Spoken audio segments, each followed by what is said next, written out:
Welcome to another episode of The Art of Living Proactively, episode 237 with Heather Clague, psychiatrist and Team CBT practitioner. She explains how Team CBT enhances traditional cognitive behavioral therapy methods, and she outlines how it incorporates structured empathy, analyzes resistance to understand the positives of symptoms, and uses a wider variety of techniques. Heather describes how Team CBT helps people reframe thoughts to see possibilities, become more proactive agents in their lives, and make positive changes by first understanding the value of current behaviors that they have. And she talks about doing homework to catalyze real transformation. And she explains about techniques like something called the triple paradox for habits, reframing relapse as a practice. So we're going to get into a lot of things around Team CBT, how it differs to conventional CBT, and a lot more. So it's all coming up in this episode with Heather Clague. Hope you enjoy this week's show. Remember, if you want to watch the video of the show, you can see that on YouTube. The link will be in the show notes. Please do subscribe. If you're watching on YouTube, please subscribe on YouTube. If you're on a podcast player, subscribe there. Leave us a review. That would be really helpful. If you have any questions about the show, please do. If you're on YouTube, just leave some questions in the comment section. And hope you enjoy this week's episode. Welcome to another episode of The Art of Living Proactively. And my guest today, Heather Clague, MD. How are you, Heather? I'm good, thank you. And we're in Northern California today, but not a native Northern California. Well, I've been here longer than anywhere else, so I'm like so you feel honorary native. So today we're gonna dive into something that we touched upon CBT once before. I'm trying to remember the name of the guest that was talking about CBT, but we're going to talk about something called Team CBT. So before, some people probably aren't even familiar what CBT is, and then one about Team CBT. So do you want to tell us a bit more about CBT maybe first? Yeah. And Tony, I guess we should say that we met at this recent Team CBT intensive in Bristol, UK. And so I can't wait to hear some of your thoughts about the workshop. But CBT is short for cognitive behavioral therapy. So it's the idea that our feelings are profoundly affected by the things we tell ourselves, our thoughts, and then the things that we do, our behaviors. You can think of them all influencing each other. But we don't really have direct access into feelings. So if we want to feel better, we can put our energy into shifting the way that we talk to ourselves and shifting the behaviors that we have. Like an example would be, if I'm afraid of public speaking, for example, I might tell myself, oh, I can't do this. I'm a loser. Everyone's going to think I sound ridiculous. And then I might avoid opportunities to actually speak in public. And so, for example, Tony, you came up to me after the intensive and said, would you like to be on the podcast? And of course, part of my brain was like, a little anxious about that, right? I could have said no, but instead I decided to say yes, in which case I get to have a new experience and find out that maybe it's not so scary after all. So when we're in cognitive behavioral therapy, we're retraining ourselves to shape the thoughts that we have and the behaviors that we have. And it can really powerfully transform how we feel. And so how does Team CBT differ to just regular CBT? Yeah, so Team CBT is really an evolution in the world of CBT. David Burns, I would say, scanned the whole landscape of therapies and pulled in so many elements that constitute really good therapy. So TEAM is an acronym. The T stands for testing. So there's a lot of measurement involved. I have to say I'm a refugee from a long-term psychotherapy that really wasn't very effective. And then when I found Team CBT, the idea that, we're going to measure our progress, we're going to make sure that we're helping you get in the direction you want to go, has been super important. So that's T for testing. E stands for empathy. And so there's a really structured way in which team therapists, and really any of us, can learn to be much more effective in how we empathize with someone. And again, David Burns has sort of put together what he calls the 5 secrets of effective communication. That is a really powerful way to be present and connect with someone and help them feel warmly understood.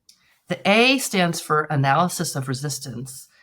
And I think this is just the incredible genius of David Burns, is to really understand, honor, and respect our reasons for thinking and behaving the way we do. So before we try to change anything, we want to understand what's actually positive and good about our symptoms. It's very paradoxical. But when you have this mindset shift, suddenly it's much easier to free yourself of unwanted patterns because you understand what those patterns are trying to do. And then that gives you much more flexibility to accomplish those goals in other ways. I'm sure we'll get into some specifics. And then the M stands for methods, which are really kind of all the traditional cognitive behavioral methods plus many more. There's, 50, 100 methods. We can always find methods that will work to shift our thoughts and feelings. Right. But when we go through the steps, we encounter much less resistance. And so it becomes much easier to change and therapy can move much faster. And so you mentioned just now about that your previous experience with therapy wasn't anywhere near as good. So were you a therapist for a while before discovering this? I was, yeah. I mean, I've always had an interest in therapy, and I was doing kind of eclectic, more psychoanalytically informed therapy, which, to be fair, I think can be very powerful. But one of the downsides of long-term therapy is if you and the patient stop holding each other accountable towards really deeply understanding what the patient's goals are and actively working towards them. And so adding that in, I think for me has been really transformational. And I've seen people make changes in months that in the past, or even weeks in the past, might have taken years. Well, and one of the things that I picked up, I don't know anything about therapy, really. I've never been in therapy, and I've certainly never trained to be a therapist. But one of the things that I picked up during the weekend course that we did, it seems that the Team CBT emphasizes that the client, the patient, or whatever they're called, has to do homework, which doesn't seem to be something that gets done in other forms of therapy, from what I understood. Is that one of the big differences? Absolutely. So the idea is that therapy is this active process, right? Like it's more like learning to play tennis or learning an instrument, right? You're going to go to the therapist who's going to, they need to hear your story. They need to understand you. There needs to be a positive connection there, but that doesn't have to take years and years, right? You can, with a skilled therapist, even within 15 minutes, often people can feel deeply understood. But then what the therapist is going to do is help you catalyze your own changes. And then you have to practice, right? Absolutely. Because we're not, you're only with a therapist 1 hour a week, maybe only for a handful of hours. Right. But those handful of hours can train you to do something very powerful that can really shift your life. What I found really interesting about that, because I know that CBT has its origins in the ancient Greek philosophy of Stoicism. And I've read a lot about Stoicism. It's been something that's fascinated me for many years.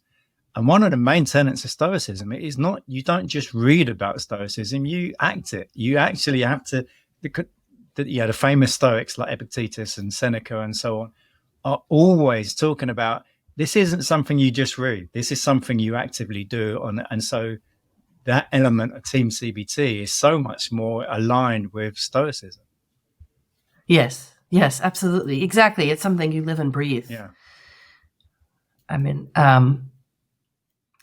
think that it's I'm a psychiatrist as well, and I do prescribe medications, but I think both in some forms of psychotherapy and some forms of psychiatry, there's kind of a passivity that's encouraged.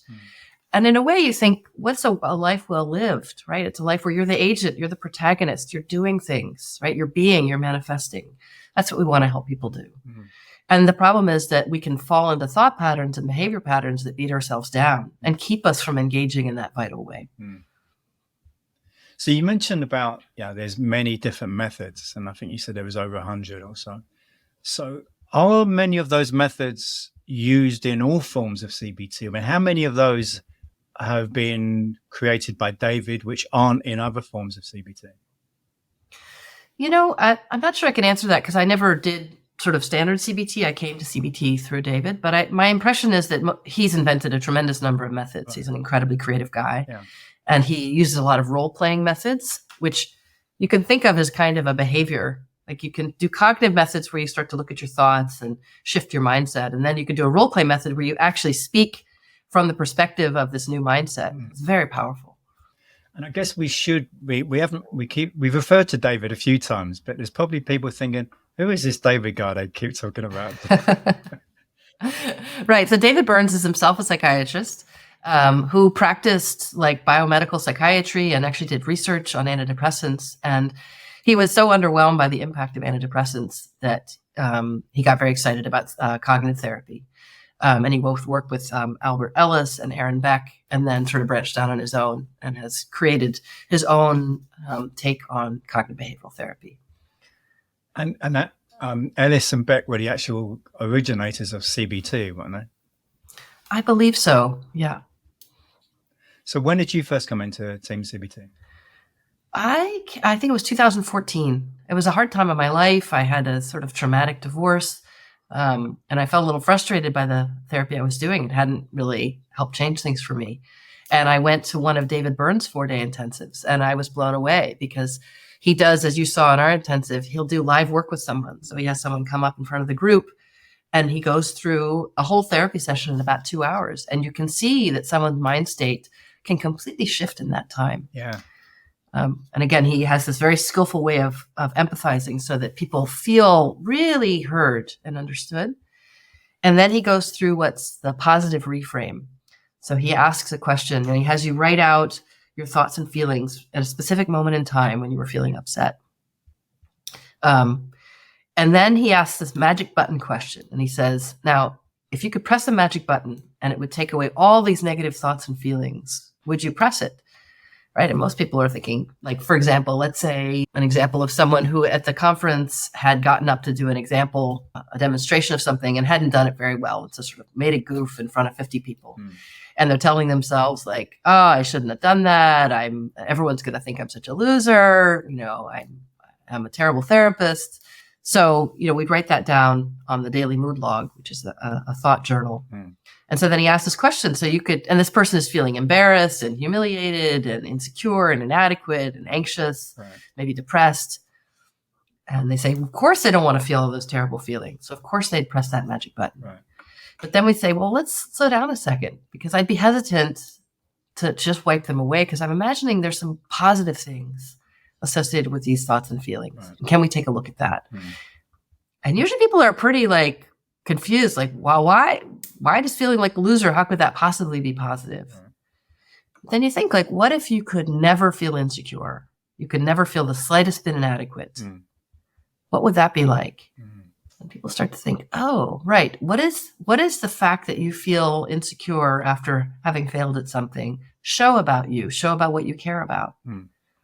Usually people start to say, oh, right. It shows that I actually care about my reputation. I care about doing well in front of others, and I want to impress people. I want to be able to effectively teach people things. I have high standards, right? These are really important and positive aspects. In fact, it shows a certain kind of self-love. It often shows a love and respect for other people, right? If you think about the emotion of being embarrassed, it shows you care about what other people think, right? That's actually deeply respectful of other people. And so rather than seeing our emotions as the enemy, we can see that our emotions are there trying to send us a message. They're trying to show us what we care about. They're trying to guide our behavior, right? That anxiety, that performance anxiety, it might make you prepare more, right? So you have a better chance of being more effective next time, right? You might prepare whatever skill you wanted to demonstrate. So the next time you demonstrate it, you'll be more effective. And so this shift happens where it's like, oh, right, I can befriend my emotions. And so then we'll ask sort of the pivot question, like, since these thoughts and feelings are so powerful, why would you want to get rid of them? And is there an alternative, which instead of trying to just get rid of our negative feelings, maybe we could just dial them down to a manageable amount so that we're not so flooded and overwhelmed by them, but we can still hear their message. We can still be guided by what they have to tell us. And once someone's gone through that, then it becomes much easier to use methods to change our thoughts, because it's our thoughts there that are driving our feelings, right? If you tell yourself, well, I'm a loser because I made a mistake in front of a crowd, well, that kind of thought is going to create quite a bit of negative emotion. And we can start to look and say, well, is that thought distorted at all? And David Burns has mapped out 10 common cognitive distortions, starting with all or nothing thinking, right? So maybe, Tony, I can quiz you. if you had the thought, I'm a loser because I made a mistake in front of a crowd, why would that be an example of all or nothing thinking? Yeah, because clearly I may have made a mistake once, but there could have been other times where I didn't make any mistakes. Right, exactly. Right. It's like suddenly the world is either losers or non-losers, as though there's no shades of gray in between. Exactly. And we might be overgeneralizing. As you said, maybe I made this mistake once, but it doesn't mean I always make mistakes. Right? Or we might be magnifying. We might hone in on that one tiny mistake I made, whereas actually maybe there was other content in my presentation that was actually useful. And so once you start to look at the distortions, the thought starts to kind of pull apart a little bit. And you start to realize maybe there's a more helpful version of this thought that's more accurate and actually helpful, right? Maybe it's like, you know what? I made a mistake in that talk. I'm not perfect, and sometimes I make mistakes. And I bet some people even noticed it, and maybe some people even judged me.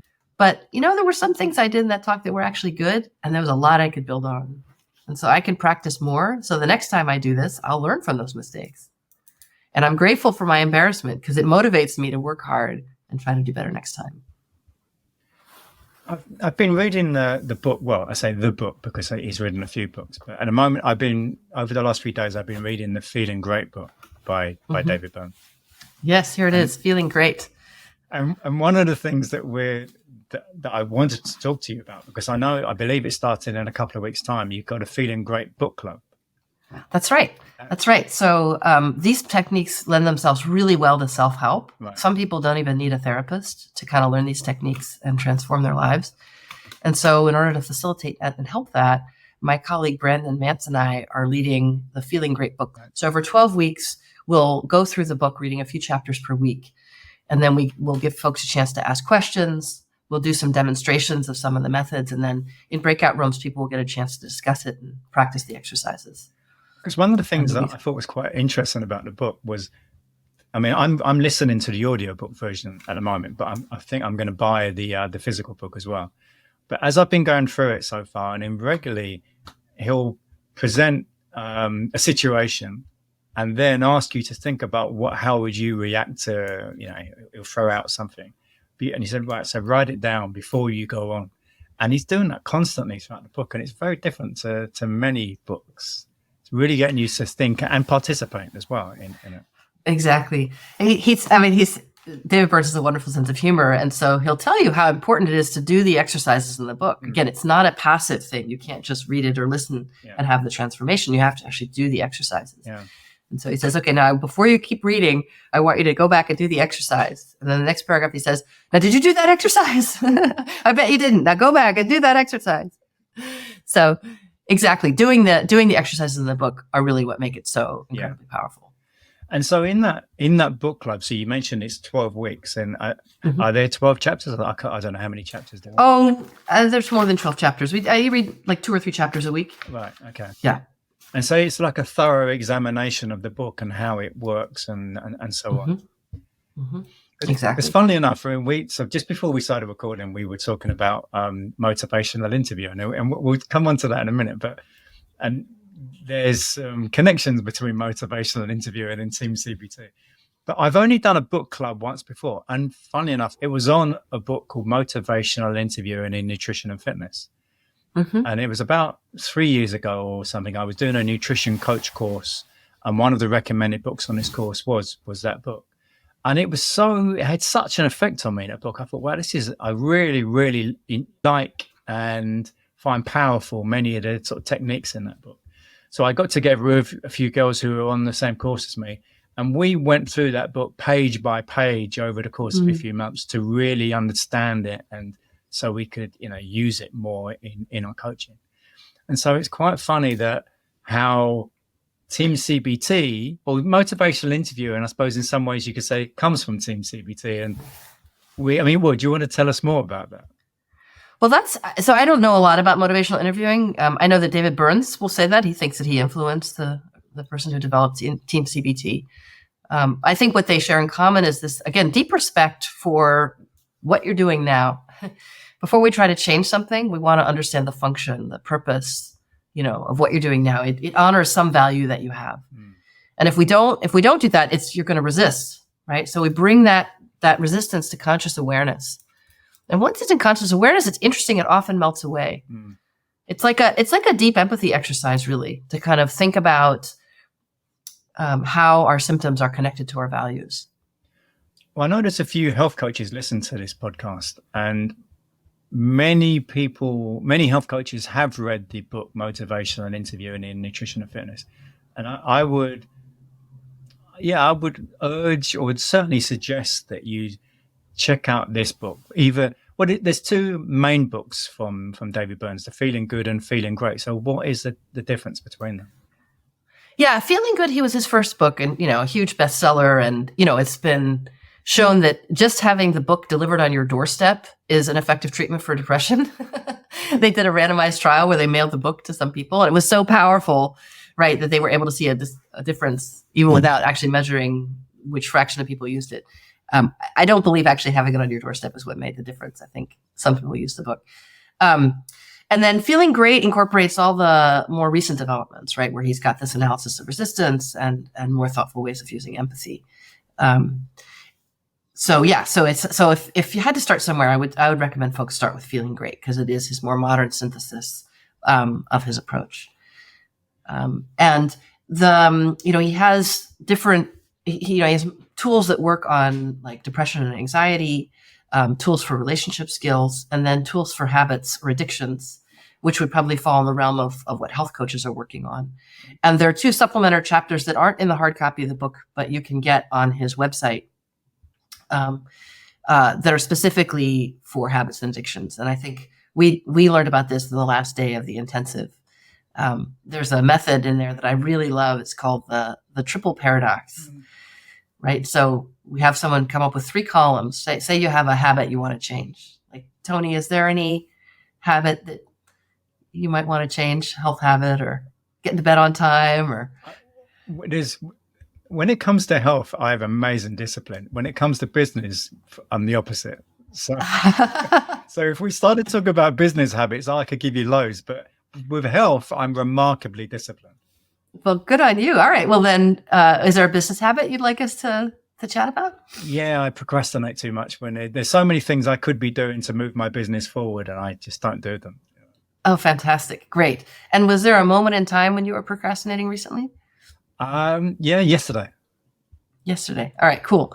So in the first column, do you want to write this down? Because we actually works much better if we do this in writing. Yeah. We would say, all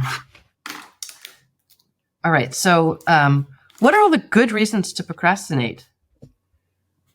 It can be fun just sort of doing other stuff, and Oh, yeah. What did you get to do when you were procrastinating? Mostly catching up with some friends on social, because I had a busy weekend, so I was catching up with friends on Facebook. But half the time I was just sort of like doom scrolling. Is that fun? It can be. Yeah. You get to see what that next thing is going to be. Yeah. It's very enticing, isn't it? Mm-hmm. Excellent. So you get to do, and do you get to just do whatever you feel like doing? Yeah. No, you don't. There's like the part of your mind that's telling you you get to just wave it away and just do what you feel like doing. It was a Sunday, so I don't need to work today. I can just, Yeah, you can just relax. Yeah, excellent. So we'll do a quick version of this. If we were doing this for real, I probably would go into some more depth, because there's, procrastinating can be delicious. Sometimes I get actually some of my best stuff done when I'm procrastinating. So that would be the first column. And then the second would be reasons why. So you were procrastinating doing some business stuff. Is that right? Well, there was some business stuff that it would have been a good idea to do yesterday, really. Yeah. Yeah. And what kind of business stuff would it? It was more, so I have a weekly session with my coach on Tuesdays, and there was all sorts of things we agreed last Tuesday I was going to do before our next session tomorrow. And I haven't done any of them. So there was a few of those things I really should have been doing yesterday. Yeah. Okay, great. So what are all the reasons why it would be terrible to do those things for your business coach? Why would it be really unpleasant? Why would it be unpleasant? I'm not good with admin stuff. I just find it sort of tedious. It's just something I don't find enjoyable. Yeah. Okay. So it's boring. It's tedious. You don't feel good at it. Absolutely. So you're starting to make me understand your procrastination a lot better here, right? You get to do what you want. You get to chill out, relax with friends. That sounds lovely. Versus have to do this thing that's so boring and tedious and you're not good at anyway. So these are the first two columns. Now the last column, what does it show about you that's really cool and awesome that you have these reasons for procrastinating and for not doing your SOP? Well, I guess I enjoy life more. I don't let business be control my life. Yeah. Wonderful. Yeah. Sounds like you really value having some downtime. Is that right? Yeah. Yeah. Yeah. You're not always like a workaholic, always working. No, not at all. And I heard you talk about catching up with friends. Are friendships important to you? Yeah, absolutely. Yeah. Yeah. Awesome. Okay. So, well, I guess I'm wondering, with all these good reasons to procrastinate, why would you want help in procrastinating less? Well, I'm a professional procrastinator. So I think I do it pretty well, but it doesn't bring me much money in. So I need to procrastinate less and bring some money in. I see. But it's boring to have to do this homework. Yeah, it may well be, but life is not all fun and games. Oh, but you're not really good at that administrative stuff anyway. No, I'm not, but you sometimes have to do things you're not good at. Oh, Tony, who's winning right now? Well, I am. Big or small? I'm probably big. Yeah, big or huge? I wouldn't say it's huge, but yeah, it's big. Well, yeah, I mean, it sounds like, well, you might have some good reasons to not procrastinate, but still there's, this lovely Sunday where you can take a break and relax. Why would you want to give that up? And in some ways I don't want to give it up, but I've done, if it was just Sunday, then yeah, why would I want to give that up? But the problem was it wasn't just Sunday. It was other days as well. So we'll take a pause here. Yeah. What was that like for you, Tony? Yeah, and obviously I went through some of this a couple of weeks ago on the course. Yeah, but it gets me to really think, and it gets me to fight, for why I should be doing these things and so on. Right, exactly. Right. So what I do as your coach or your therapist is I step out of the role of telling you what you should do, right? And it's really up to you. I'm gonna side with your resistance. I'm gonna side with the part of you that doesn't want to do this and make sure it feels fully heard. Because once I can hold that for you, well then you had more space to come forward and say, actually, this isn't serving me very well, right? This isn't how I want to do it. But you'd leave our conversation with your own voice in your head telling you why you wanted to do this. Yeah, absolutely. It also, what struck me, and again, we're doing a really quick version of this, but there was a little more flexibility kind of creeping in, right? Like actually the moment in time for procrastination might not be Sunday, right? It might have been sometime in the week. And what you might realize is one good reason not to procrastinate is you want to be able to preserve Sunday and have a day off. Yeah.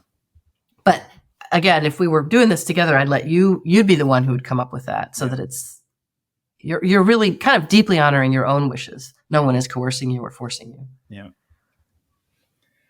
So, yeah, I mean, there's so many things about the course that I really enjoyed because it made me think about things very differently. One of the things, and we haven't touched upon it yet, is I think it was on the last day, and it was getting me to reframe, or getting everyone to reframe what a relapse means. And I thought that was just so... I'd never heard anything like that before, but it made so much sense. And people listening, wondering what we're talking about. So I forget the exact how it was termed. It was there was something before the word relapse, wasn't it? Or is it reframing relapse? I forget what it was. Well, it was sort of relapse anticipation. Oh, right. Okay. Right. Anticipating that we're going to relapse. So could you explain that? Yeah. So these techniques are super powerful, right? Within a couple of hours, often, someone can have a transformative experience where they're no longer believing that they're a loser or that, things are hopeless. But we know that old thought patterns are going to come back, right? So we expect that, we anticipate that, and we help someone prepare for that so that again, we want to record them in a sense, talking back to their negative thoughts, right? Be able to convincingly defeat the idea that things are hopeless or they're a loser. And then we have them imagine a moment in time when they believe that thought again, right? They might be telling themselves this didn't work or this wasn't real, right? And so then we have them anticipate that too by talking to that thought, right? And say, no, this is real. Like I really feel differently. Like I am not believing that I'm a loser right now, and I can see possibilities. And so they can, in a very kind and encouraging way, talk to their future self, right? When you fall back into the hole. So we just acknowledge that, negative thoughts come and go. It's not that that's a problem. We don't have to get stuck there. We don't have to get hooked on them and caught on them. We can learn to recognize them. And so, one of the distortions is the should statement, right? You should be better than you are. You should never make mistakes. You should always be happy. And I'm trained enough now. I can hear that shh of the should statement as it comes, right? And I'm ready for it. I know it's there. Oh yeah, right. That's just my mind trying to encourage me in its own way. There's something I care about here. There's something important. And I can take a look at that content and not get caught up in punishing myself or beating myself up, but instead listen to what I deeply care about and then take wise action in that direction. What I thought was so powerful about it, because relapse to me, and I guess to many people, is such a negative concept. That's a negative word. And it completely turned it on its head, and it doesn't necessarily need to be so negative. And I never thought about it in that way before. Yeah, right, exactly. If you think about relapse, is just a chance to practice. Yeah. Right? We're building skills here. We're building mental and emotional and heart muscles. Right? So yeah, we almost want to relapse as often as you can, right? Because each time you do that, then you're retraining yourself. And the thing that almost immediately came to my mind when they started explaining more about what it was and how it can work, and yes, exactly some of the things you just said. And one of the first things that came into my head was meditation. And because I talk with so many people who tell me, oh, I can't meditate, it just doesn't work for me, my mind keeps wandering, and I don't realize, well, that is what meditation is all about. The more you realize your mind is wandering, that means it's working, because and it just it really synced up with meditation for me, that whole concept. Absolutely. I mean, I think it's that idea exactly that we expect our minds to do this, and that's the transformation, is expecting your mind to do that, understanding compassionately why our minds do that is the mindset shift, 100%. And then these are some techniques that I think meditation is fabulous. I highly recommend meditating. I think sometimes if folks are struggling with depression or anxiety, they might need something more than meditation, and it's possible to get kind of stuck in some hard places. And this can give some support that I think is, just a little different than meditating. And the actual act of writing down your thoughts is already a very powerful way of getting less fused or kind of, stuck on them, right? Suddenly your thought is, you realize that you actually have agency around the thoughts that you endorse, right? Thoughts will just fly through your mind, but without training, we tend to just believe them and live in them as if they're real. But when you write them down and you can notice, hey, this thought is distorted, right? I actually can choose which kind of thoughts I want to build up in my mind. That can be very powerful, especially if we're feeling depressed or anxious or stuck. One of the things that we went over in a course, and I think I can't remember if it was day 1 or day 2, it was the 5 secrets. Can you remind me what it's, because I remember it was powerful at the time, but now I can't remember much about it. Yeah, so this is David Burns's approach to empathy, and I love David Burns dearly, and I think he has such a special and unique mind, and I think he's so much brilliant than most of us. He can be a little impatient, so I don't think he's naturally empathic. And so then, but he realized the value of empathy, and so he put his just incredible mind to realize what's happening when someone's being empathic. He had a student, Sterling Morey, who's a now very, very well-known CBT therapist in England, who was working with him as a student, and he saw Sterling Morey making these incredible connections with students. So he had an example, and so he analyzed it and realized what are the specific things that Sterling is doing to form this connection, and he distilled it into the 5 secrets. So should I go through those in detail? Would that be helpful? Yeah, absolutely. Yeah. Yeah. So the first, and this is the one that's really requires what David says is sort of the death of the ego, is that we have to find truth in what the other person is saying. So many times if someone comes at us and they're angry or upset, they criticize us, what do we want to do? We want to defend ourselves. But in a way, that just proves that whatever they're saying is true, right? If someone says, you're not listening to me. And you say, no, I am listening to you. It's like, well, you're demonstrating that you're not listening, right? Whereas if you might think, I really think I've been listening, but if you slow down, think, there's something you're saying that I haven't been hearing, right? Then you're demonstrating, I am really working to listen more deeply into what you're saying. So that first secret is in some ways probably the most important one, is that we lower our defenses and we really try to see the world from the other person's point of view and understand what they deeply trying to communicate to us. Then there's 4 more secrets. One is empathy, which can be divided into thought empathy, where we just use their words and say their words back to them just to show that we're listening and then we get what they're saying. It differs from disarming because we don't have to agree with everything they've said, but you can say, what you're telling me is, that, you've been calling me several times and I haven't returned your call. And then I can imagine you're feeling, and then feeling empathy would be the next part of that. I can imagine you feeling frustrated and probably pretty angry at me. So when we respectfully try to take a guess at what they're feeling, I think people often feel very humanized. And if you think what goes wrong in most conversations is there's no acknowledgement of each other's humanity and each other's feelings. So adding in respectfully naming feeling words can really do a lot to soothe the conversation. Then the next secret would be inquiry, because we don't actually know what someone is thinking and feeling. We can just take our best guess. So then we'd want to check it out. Say, am I reading you right? Can you tell me more about how you're thinking and how you're feeling? I really want to understand. So we use inquiry to draw them out. And then there's 2 more secrets that really can add human warmth. One is an I feel statement, where we share our feelings in a kind and respectful way, right? Like, I feel sad that I feel terrible that I haven't called you back in a timely way, right? And and then the last would be stroking or validation. You're really important to me. Our relationship matters to me. And I really respect that you've been so persistent in trying to reach me, even when I haven't called you back. So these are sort of like notes on a scale. It's not like there's some formula.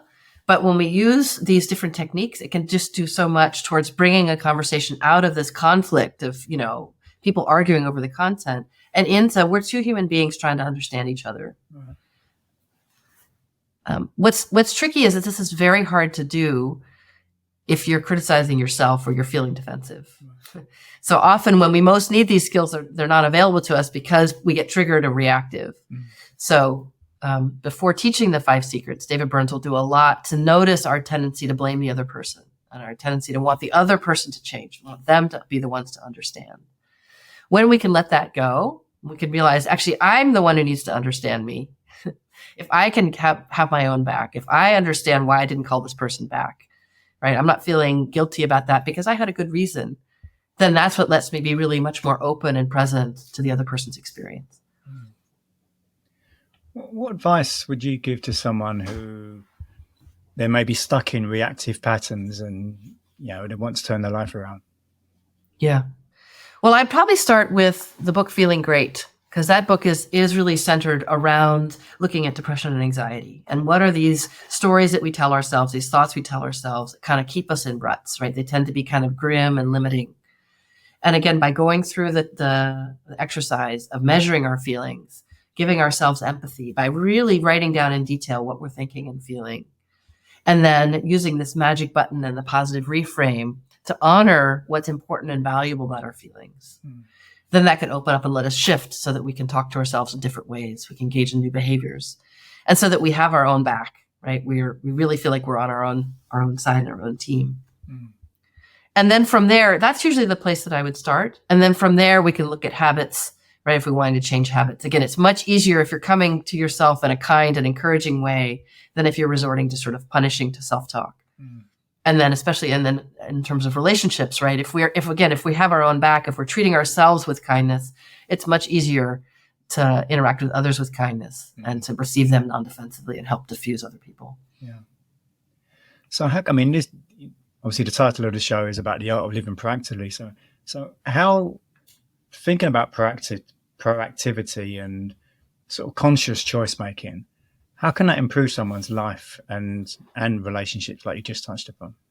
I think, another big piece of this is that we never try to force anything on anyone, right? We offer an invitation, right? It's like, we don't give people advice just willy nilly. It's like, is there something here you'd like help with? So the first thing is I'd like to find out what someone specifically would want help with, right? And then that would guide me from there.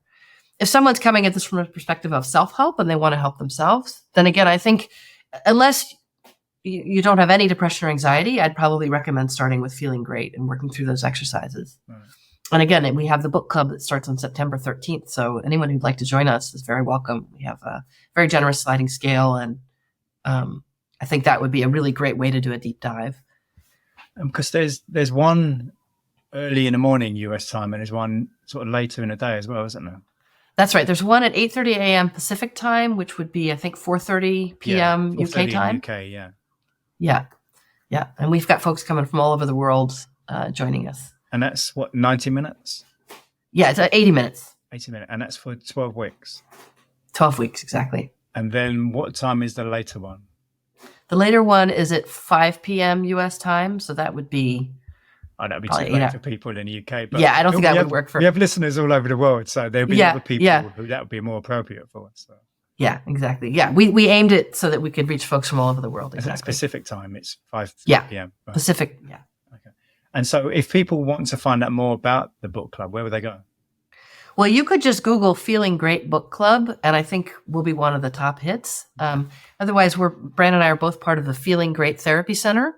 Okay. So if you go to feelinggreattherapycenter.com/book-club, that will take you to the book club page. And anyone who does want to join in on that, would you recommend they have a copy of the book?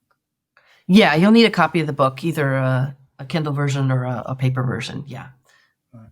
Yeah, because you'll have to, we will want folks to read the chapters so that they can be active and participating and doing the exercises. And so I guess anyone who's listening and thinking, wow, this Team CBT sounds pretty good, and they want to know more, I guess, again, the book is the best step, or will there be other steps as well? Well, David Burns has a wonderful podcast called the Feeling Good Podcast, which is just a wealth of resources. He's got over 300 episodes now. And he does a lot of live personal work on the podcast. So if you want to tune into the podcast and search for one of the live work episodes, you can see an example of David Burns going through this method with someone. They're quite powerful. And so staying with books, can you think of a book that's really moved you for any reason? Yeah. Well, this would be outside of the CBT world, I guess, but I'm recently reading the Gilead series by Marilyn Robinson. Okay. It takes place in a small town in Iowa, and the first one, just called Gilead, is the main character is he's a reverend, and he's at the end of his life. And what I love about this book is it's spiritual in a way that very much aligns, I think, with Team CBT, which is this kind of valuing of our humanity apart from our achievements. I mean, it's fun to achieve. We love achieving, but there's something about each unique person that is so precious. And so you see this pastor struggling, kind of just being a human being and seeing how he has this gaze towards all the people in his life that is very tender and compassionate. And you get a sense of people's flaws and struggles, and at the same time, the beauty of what it is to be human and what it is to have a very short, precious human life. So what's cool about the series is she's written one novel from a different perspective, different characters in the story. So it's like each novel tells the story from the perspective of someone else. So you get a window into all these different worlds. Very poignant. Okay.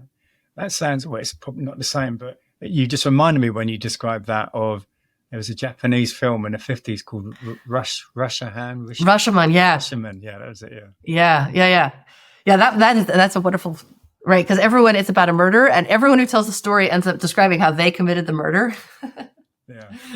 So yeah, I love this idea. I mean, again, I think it so fits with CBT that, we collapse down, we think there's only one perspective, but actually realize the world is so rich, right? There's so many ways of viewing something, right? We can pick the way of looking at things that serves us, that empowers us, that allows us to experience the world and all its beauty. Yeah. Well, for anyone who didn't catch the title of that book, just look in the show notes there, and there'll be links to that book and the series. And I'll put a link to Rashomon as well. And then I guess I would also just love to plug one of other David's books called Feeling Good Together, because that's his book where he explains about the 5 secrets and all the tools for using those. And my colleague Brandon Vance and I also have book clubs to go through that book as well, Okay. Which can really just be so powerful in terms of transforming relationships. Well, I noticed actually on Amazon there was, as well as the book Feeling Great, there was a Feeling Great, I think it was like a workbook. Which for the book club, would it be more useful to have the workbook or the actual book? So this book is specifically for Feeling Great. Right. There is a Feeling Good workbook, Yeah. but that doesn't incorporate all of the latest tools and the positive reframing. So for this book club, it would be Feeling Great. Okay. Well, finally, Heather, is there a quote that resonates with you for any reason? Yeah, it's a quote by Mr. Rogers. In a way, you've already won in this world because you are the only one that can be you. And I think so often we're beating ourselves up, telling us we should be someone different than who we are. And what is so radiantly glorious is our uniqueness, our you-ness, right? That we're manifesting that sort of best self in the world. And yeah, it's quite magical to have someone see that in us and then for us to see that in ourselves. Well, finally, Heather, I mean, it's been amazing, to get to know more about Team CBT. I mean, it's certainly a journey I'm going to be going on over the next year or two, I think. But if you could leave listeners with, we sort of touched upon being proactive before and how Team CBT can play on that. What thinking around that sort of theme, what advice or what thoughts would you leave listeners with when it comes to being proactive? Well, I guess being reactive, I'm going to positively reframe being reactive. Okay. What's great about being reactive is you don't have to pay attention, right? You know that you'll get slapped if something needs your attention is going wrong. So it is really useful to be able to be reactive. And I'm glad that my body and my mind are able to react. If I get sick, right, my immune system comes in and helps me. So I want to first just validate being reactive. Okay. And at the same time, how sad if we're never paying enough attention to kind of invest in our health and our well-being and in our lives so that we are present, we are paying attention, we are seeing all the possibilities that are there. Being proactive, I think, is really kind of one of the most loving things we can do, right? Because it says we're paying attention to our well-being, we're investing in it. It's like putting compost in the soil. I think it really creates so much possibility. Heather, it's been a pleasure. Thank you. Thank you. Likewise. So much fun to talk to you. Next week is episode 238 with Dr. Catherine Steele. We discuss her background in psychology and occupational health and her current work in coaching, academic research and writing. And she provides an overview of health coaching as facilitating behavior change and supporting clients in enacting sustainable habits. And she emphasizes about empowering individuals to take charge of their health, regardless of workplace wellness programs, and she advocates for a more proactive root cause approach to lifestyle medicine. And she also stresses modeling healthy living for children through education and overall conveying the importance of self-awareness, motivation, community support and education in making incremental changes for long-term health. So that's next week with Catherine Steele, episode 238. If you've enjoyed this week's show, why not leave us a review? It would be really helpful in more people finding out about the show. Please do subscribe so you get the episodes every week. And remember, all episodes now are on YouTube. So if you're listening to this on a podcast player, you can also watch the episodes on YouTube. And for those of you on YouTube, hit the subscribe button. That would be great. Hope you have a great week.